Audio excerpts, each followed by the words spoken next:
Assalamualaikum dan selamat malam. Saya Luman Haris. Anda sedang menonton Agenda Awani. Baik, semakin kita menginjak, semakin hampir ke 100 hari pentadbiran kerajaan perpaduan. Tetamu saya hari ini adalah seorang individu yang sudah mengemudi sesebuah negeri melebihi 100 hari di bawah dua kerajaan persekutuan.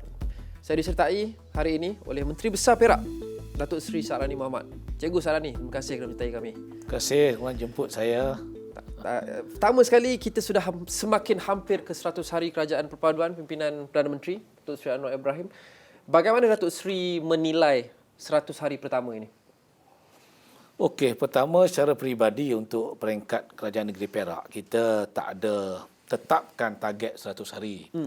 Sebab kita berpendirian untuk mentadbir sebuah negeri, dia bukan seperti mana seorang perinter berlari pantas 100 meter.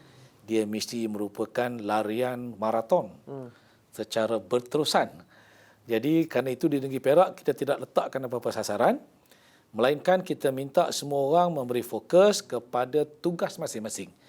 Saya ada 10 orang exco, yang di antaranya semuanya memegang portfolio penting dan semua orang hendaklah bekerja keras untuk memastikan Pelan Perak Sejahtera 2030 yang menjadi gagasan kita itu dapat dicapai. Itu menarik juga kerana di peringkat negeri Perak pula Datuk Seri pertama kali mengemudi kerajaan negeri bersama dengan Pakatan Harapan. Bagaimana memastikan pentadbiran negeri ini lancar apabila ia terdiri daripada parti-parti yang sebelum ini musuh tradisi yang berbeza ideologi, berbeza style? Okey, sebelum saya bersama Pakatan Harapan menjadi kerajaan, semasa saya mengemudi kerajaan negeri bersama-sama dengan Perikatan Nasional, dengan PAS dan juga dengan Bersatu. Pada waktu itu kita telah pun melayani pembangkang yang sekarang ini menjadi kerajaan. Kita melayani pembangkang. Contohnya pada waktu itu kita memberi peruntukan wakil rakyat yang sama untuk kerajaan dan pembangkang. Jadi bermakna mereka sudah biasa dengan cara dan kaedah pentadbiran saya. Dan kita juga pada waktu itu telah memberi peluang dan ruang kepada wakil rakyat pembangkang. Yang dahulunya pembangkang, sekarang kerajaan. Mereka kita memberi peluang untuk mereka hadir dalam mesyuarat jawatankuasa tindakan daerah. Yang sebelum ini tak ada peluang itu. Dan mereka dibenarkan dijemput untuk hadir dalam mesyuarat jawatankuasa bencana. Pengurusan bencana daerah. So, Pakatan Harapan iaitu DAP, Amanah dan PKR telah pun biasa dengan kaedah dan cara pentadbiran saya. Semasa saya menjadi Menteri Besar, mereka menjadi pembangkang. Jadi tidak susah kepada mereka untuk sekarang ini menjadi kerajaan bersama-sama saya sebab mereka faham kaedah dan cara saya. Sememangnya Perak diakui antara negeri yang kita lihat paling mekarnya politik bipartisan. Walaupun sebelum kerajaan perpaduan ini mendapat kuasa, sewaktu kerajaan persekutuan adalah Perikatan Nasional. Tapi mungkin perlu diakui, Datuk Seri, agak unconventional lah kata orang, di mana Menteri Besarnya adalah Barisan Nasional, di mana ketika Barisan Nasional memegang 9 kerusi sahaja di peringkat DUN, Perak. Apa rasional di sebalik keputusan dan persetujuan ini? Oh ya, seperti yang pernah saya sebutkan dalam beberapa siri penjelasan, 19 hari bulan setelah pengundian dibuat, yang sepatutnya menjadi kerajaan adalah persefahaman di antara PN dengan PH. Sebab di negeri Perak, Pakatan Harapan mendapat 24 kursi, Perikatan Nasional mendapat 26 kursi. Jika mereka boleh merge membentuk kerajaan, maka mereka ada 50 kursi, iaitu menjadi kerajaan yang kuat, lebih daripada 2/3. Dan Barisan Nasional menjadi pembangkang. Tapi itu tak boleh berlaku. Saya sendiri telah bertanyakan kepada pemimpin Perikatan Nasional dan Pakatan Harapan mengapa mereka tak boleh merge. Jadi mereka tak boleh merge. Bila tak boleh merge, tidak boleh wujud pembangkang. Saya bersedia untuk jadi pembangkang, tapi pembangkang hanya akan wujud jika ada kerajaan. So, tak ada kerajaan. Nak tubuh kerajaan, perlu ada Barisan Nasional. Jadi pada waktu itulah, maka saya menerimalah. tawaran untuk menjadi kerajaan. Adakah ia sebahagian dari persetujuan kepada persetujuan untuk Barisan Nasional memberikan sokongan kepada Pakatan Harapan di peringkat kerajaan persekutuan untuk cukupkan kerusi pada ketika itu? Tak ada. Sebab masa itu kerajaan negeri Perak ditubuhkan lebih dahulu daripada kerajaan persekutuan. Baik. Satu lagi soalan politik sebelum kita bergerak ke kerajaan negeri. Ya. Pemilihan UMNO pula akan berlangsung 1 Februari, tak silap saya, sehingga 18 Mac dalam masa terdekat. Itu peringkat cawangan. Okey. Peringkat cawangan telah bermula 1 Februari dan tamat 26 Februari. Okey. Pemilihan UMNO berkenaan dengan kontroversi Presiden dan timbalan Presiden tidak dipertandingkan. Pendapat Datuk Seri di situ? Saya orang parti yang patuh kepada perlembagaan dan peraturan. Itu adalah keputusan yang telah pun dibuat di dalam Perhimpunan Agung UMNO. Kita akur ada orang yang tak puas hati dan mereka yang tak puas hati telah membuat laporan kepada ROS. Jadi sekarang tertakluk kepada keputusan ROS. Jika ROS mengatakan bahawa usul itu adalah usul yang sah dan boleh diterima, maka kita akan teruskan. Tapi sebaliknya jika ROS kata usul itu tidak sah, kita akurlah. Sebab kita harus ada perlembagaan dan juga peraturan. Jadi sekatakan ini Perhimpunan Agung UMNO telah membuat keputusan 2 jawatan tertinggi itu tidak perlu dipertandingkan. Itulah yang kita akur. Baik. Kita beralih ke pentadbiran negeri pula, Datuk Seri. Apa yang akan menjadi prioriti kerajaan negeri di bawah Datuk Seri dengan perubahan dan peralihan kerajaan persekutuan ni? Apa isu-isu yang diberikan prioriti pada penggal ini untuk negeri Perak? Okey, dia mau tak mau saya mesti akur kepada segala fakta dan data-data yang ada depan mata. Bila COVID-19 menyebabkan kita terpaksa dikurung, lockdown, PKP, PKPD 2 tahun. Apa akibatnya? Akibatnya di negeri Perak, data yang kita ada, 53,000 orang kehilangan pekerjaan. Kilang ditutup, gedung-gedung perniagaan ditutup, mereka hilang pekerjaan. Tak cukup dengan itu, bila PKP dan PKPD mensyaratkan pasar malam tak boleh beroperasi, gerai-gerai tak boleh beroperasi, food court ditutup, semua perusahaan-perusahaan SME ditutup. Jadi kita ada 80,000 lagi orang yang terkesan, yang terjejas teruk dari segi punca pendapatan dan juga peluang perniagaan. Jadi mau tak mau, kerajaan negeri sekarang mesti memberi fokus semula kepada bagaimana kita nak bangunkan balik negeri Perak ini supaya negeri Perak kembali menjadi sebuah negeri yang makmur. Dengan negeri yang makmur ini bermakna kita kena bagi balik pekerjaan kepada mereka yang telah kehilangan pekerjaan. Dan kita kena buka peluang, bantu balik orang yang telah kehilangan perniagaan supaya mereka boleh kembali untuk menjadi usahawan, berniaga, berjaja makanan, buat keripik, buat nasi lemak dan sebagainya. Itu fokus kita. Okay. Jadi sebab itu kita tak boleh buat secara kecil-kecilan, kita kena buat dia secara menyeluruh. Maka kita datang dengan sebuah gagasan yang kita panggil Pelan Perak Sejahtera 2030. Dengan slogan Perak Makmur, Rakyat Sejahtera. Jadi kita buat kajian, kita tak boleh tiba-tiba terus membangunkan negeri begitu. Kita buat kajian, kita ambil masa lebih daripada setahun. Kita buat bengkel, kita buat seksi lebar urus. 118 seksi lebar urus kita buat. Kita jumpa semua lapisan masyarakat daripada Exco Kerajaan Negeri. Kita jumpa ketua jabatan, kita jumpa DO, kita jumpa usahawan, jumpa semua JLC, kita jumpa orang Melayu, orang Cina, orang India, orang asli, orang Punjabi. Kita jumpa, kita dengar apa kehendak rakyat untuk membolehkan kita bangunkan balik negeri. Sebab yang nak kita bangunkan ni negeri ni untuk rakyat. So rakyat kena bagi feedback, maklum balas kepada kita. Jadi 1 tahun lebih kita buat kajian itu, kita duduk semeja dengan dia orang. kita dapat beberapa kesimpulan. Pertama, orang Perak ni nakkan keterjaminan makanan, food security. Yang kedua, kesihatan.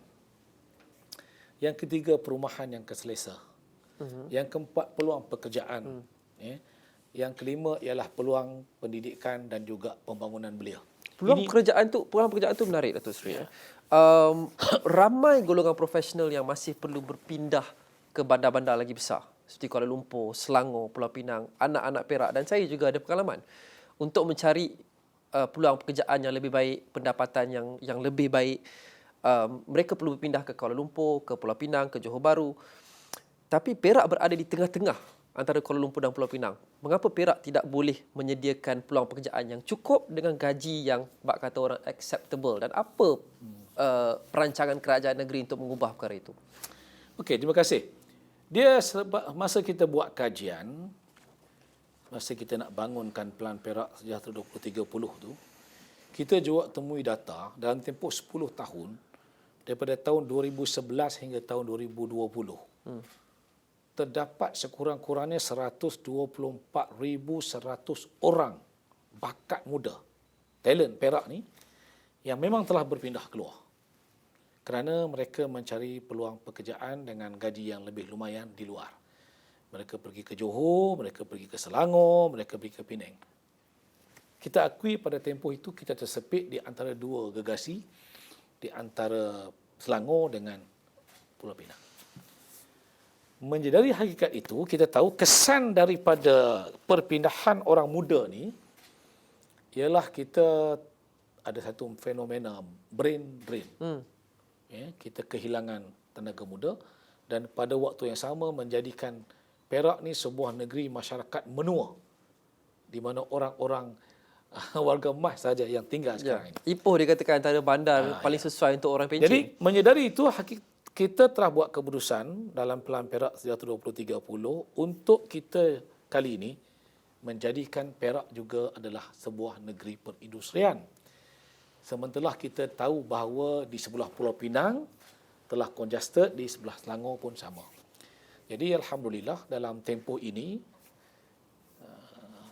bekas mantan Perdana Menteri Datuk Seri Ismail Sabri Yaakob telah bersetuju waktu itu untuk membawa pelaburan 32 bilion ringgit ke negeri Perak, ke Tanjung Malim, ke daerah Mualim, ke Proton City.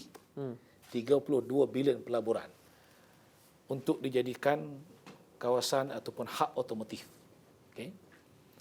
Tak cukup dengan itu, Proton pula, syarikat Proton telah pun bersetuju dan sedang melalui proses itu. Mereka akan memindahkan 7,000 orang pekerja-pekerja dia yang sekarang ini beroperasi di Shah Alam, berpindah secara berperingkat-peringkat. Mulai sekarang sehingga tahun 2027, 7,000 orang pekerja akan berpindah semuanya ke Tanjung Malim, ke Proton City, membawa bersama-sama mereka adalah pasangan masing-masing, membawa bersama-sama ialah anak-anaknya, dan saya menjangkakan menjelang 2027 ni akan ada pertambahan sekurang-kurangnya 50,000 orang penduduk baru di Tanjung Malim, di daerah Mualim, di Proton City khususnya.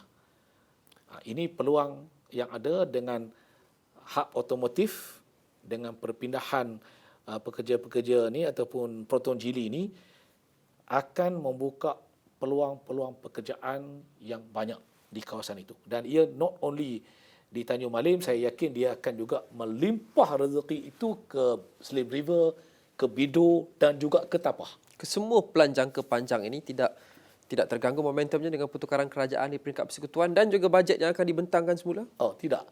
Sebab saya yang melancarkan, masa saya jadi Menteri Besar dengan kerajaan terdahulu, saya yang melancarkan Pelan Perak Sejahtera 2030 ini pada 15 Jun 2022.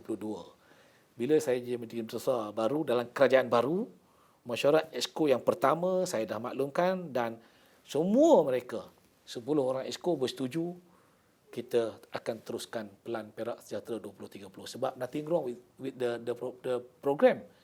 Kerana semasa kita nak bangunkan Pelan Perak Sejahtera 2030, DAP, Amanah dan juga PKR waktu itu membangkang, mereka juga terlibat. Sebab kita membuat perbincangan itu melibatkan semua orang daripada kerajaan dan daripada pembangkang. Maka wakil rakyat pada waktu itu, wakil rakyat pembangkang pun terlibat dalam pembangunan Pelabuhan Perak 130. Jadi tak ada masalah kepada mereka untuk terus menyokong dan terlibat secara bersama mendukung dan menjayakan pelan ini.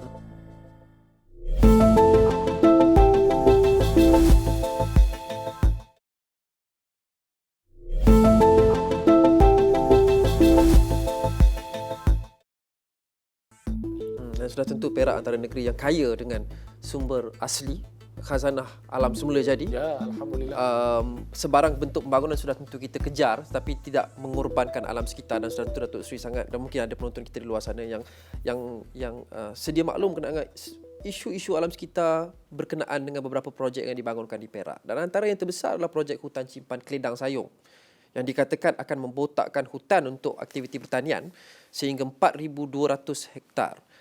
NGO juga ada menyerahkan memorandum dan sebagainya untuk menggesa projek ini dihentikan. Adakah sebarang kajian impak alam sekitar dilaksanakan sebelum projek ini diluluskan? Okey, isu yang dibagikan ini adalah berkaitan dengan projek ladang hutan. Ya. Projek ladang hutan ini dibuat atau dibangunkan, diluluskan mengikut peraturan dan undang-undang. Kerana sebelum saya menjadi Menteri Besar, 2012,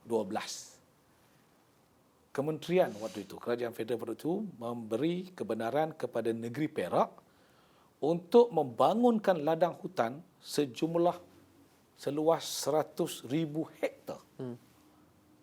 Bayangkan 100,000 hektar nak dibangunkan ladang hutan. Tapi akhirnya kerajaan negeri mengurangkannya kepada 75,000. Dikurangkan kepada 35,000. Dikurangkan kepada 32,000 hektar. Semasa saya mengambil alih tampuk pemerintahan atau pentadbiran kerajaan, daripada 32,000 yang nak dibangunkan itu, yang baki tinggal 6,000 je lagi. 26,000 telah pun diluluskan oleh kerajaan, oleh Menteri Besar sebelum saya. Dan mereka melakukan mengikut peraturan dan undang-undang. Kerana nak bangunkan ladang hutan ini, ladang hutan ini bukan dengan cara menebang keseluruhan 6,000 hektar. Tak boleh, banjir.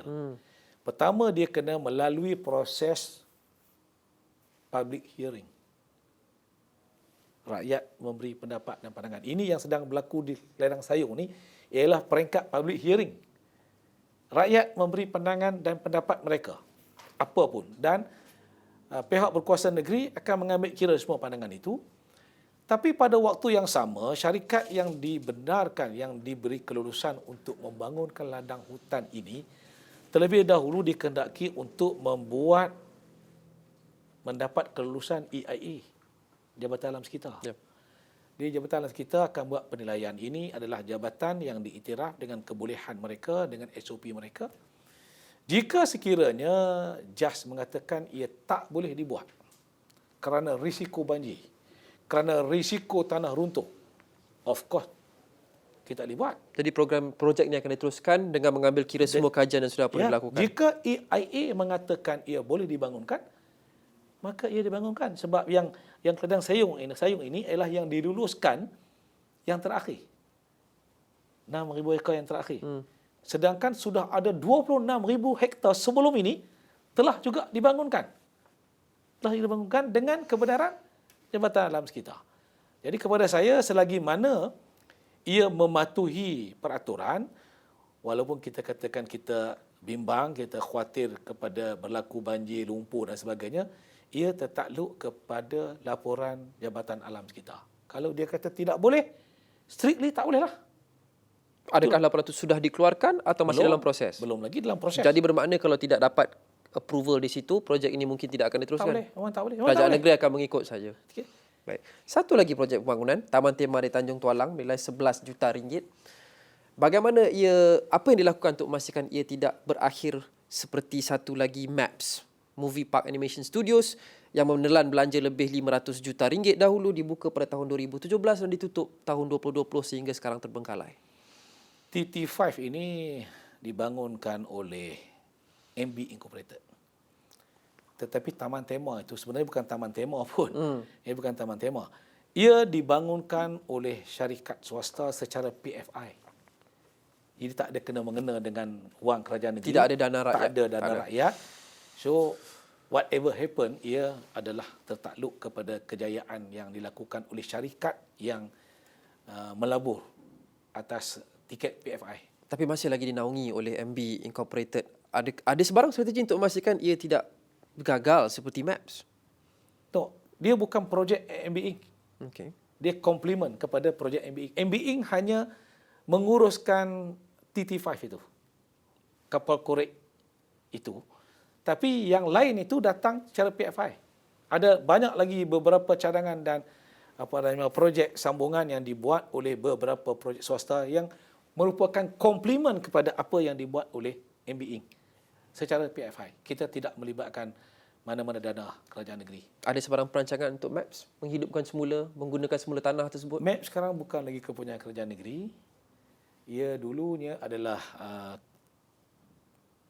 atas nama PCBD, PCB Development, yang kemudiannya telah di let go kepada creditors dan tutup pulang kepada creditors lah.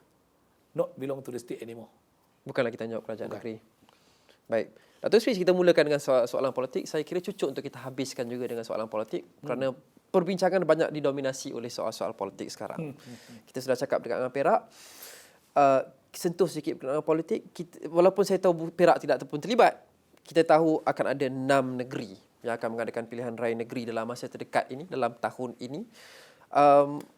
Bagaimana atau mengapa kerajaan perpaduan PHBN ini yakin prestasi dalam PRN akan datang ni akan memberangsangkan melihat kepada tsunami PN yang kita saksikan pada PRU 15 yang lalu?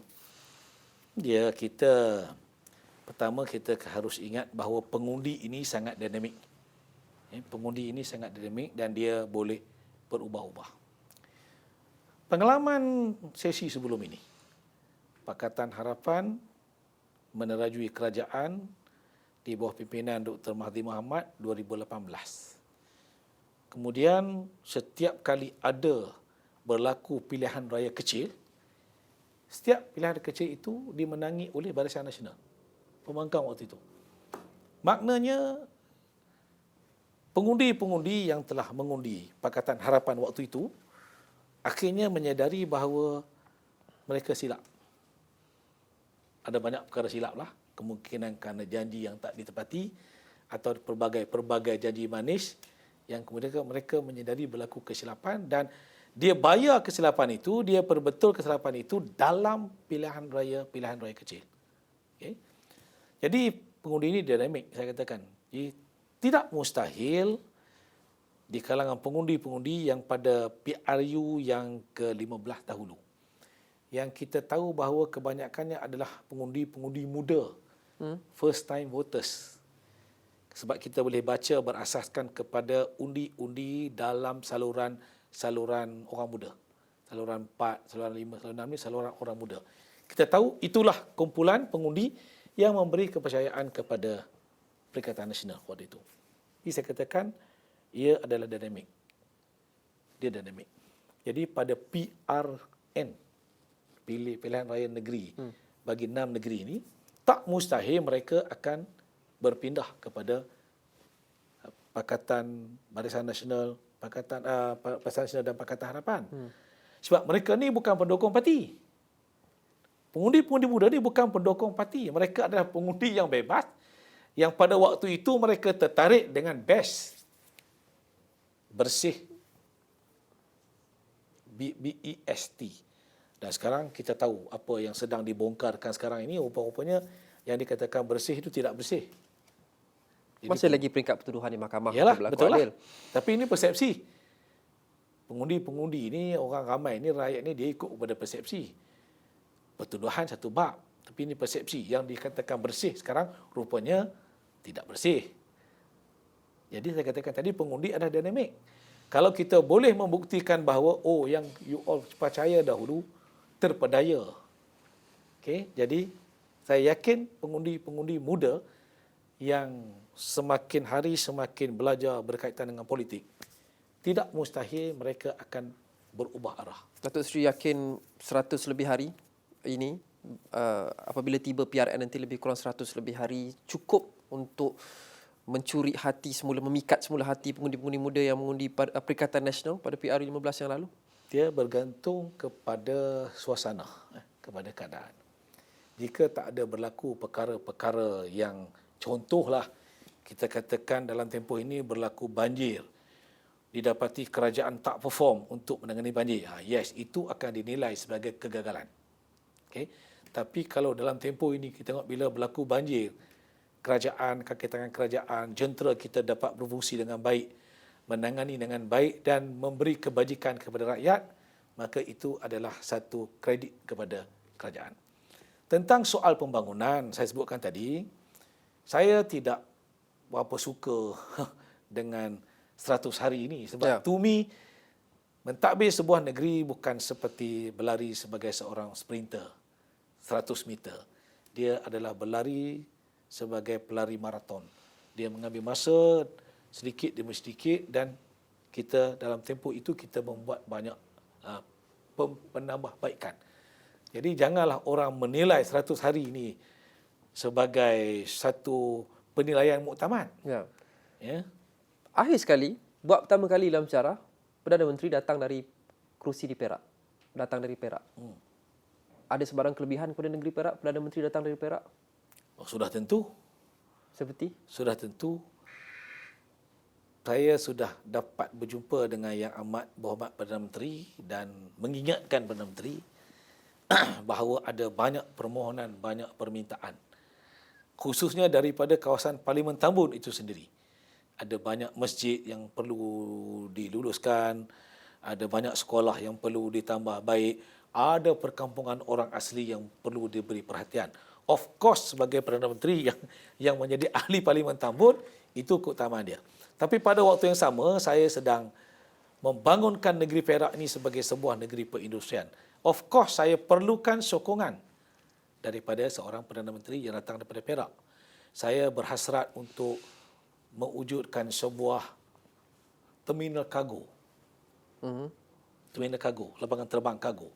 Kerana saya sedang bangunkan sebuah kawasan perindustrian maritim atau saya panggil LUMUT, iaitu LUMIC, iaitu Lumut Maritime Industrial City. Saya sedang bangunkan ini untuk membuka peluang pekerjaan kepada 51,000 orang. Ini juga saya perlukan sokongan dan dokongan daripada kerajaan pusat. Tentu saya perlukan sokongan dan dokongan bantuan keuangan daripada Menteri Keuangan yang juga Perdana Menteri yang juga datang daripada ahli Parlimen Perak. Jadi itu kepada saya satu kelebihan. Dan setiap kali saya jumpa Yang Amat Berhormat Perdana Menteri, saya selalu ingatkan. Dia pun secara bergurau, dia sebut dia ingat bahawa dia datang daripada Perak. Jadi apa-apa permohonan daripada Perak ni, kalaupun tak boleh lulus semua, tak akan ditolak semua lah. Baik. Datuk Seri, terima kasih. Okay. Kepada anda, terima kasih kerana menonton agenda awal ni. Kita jumpa lagi.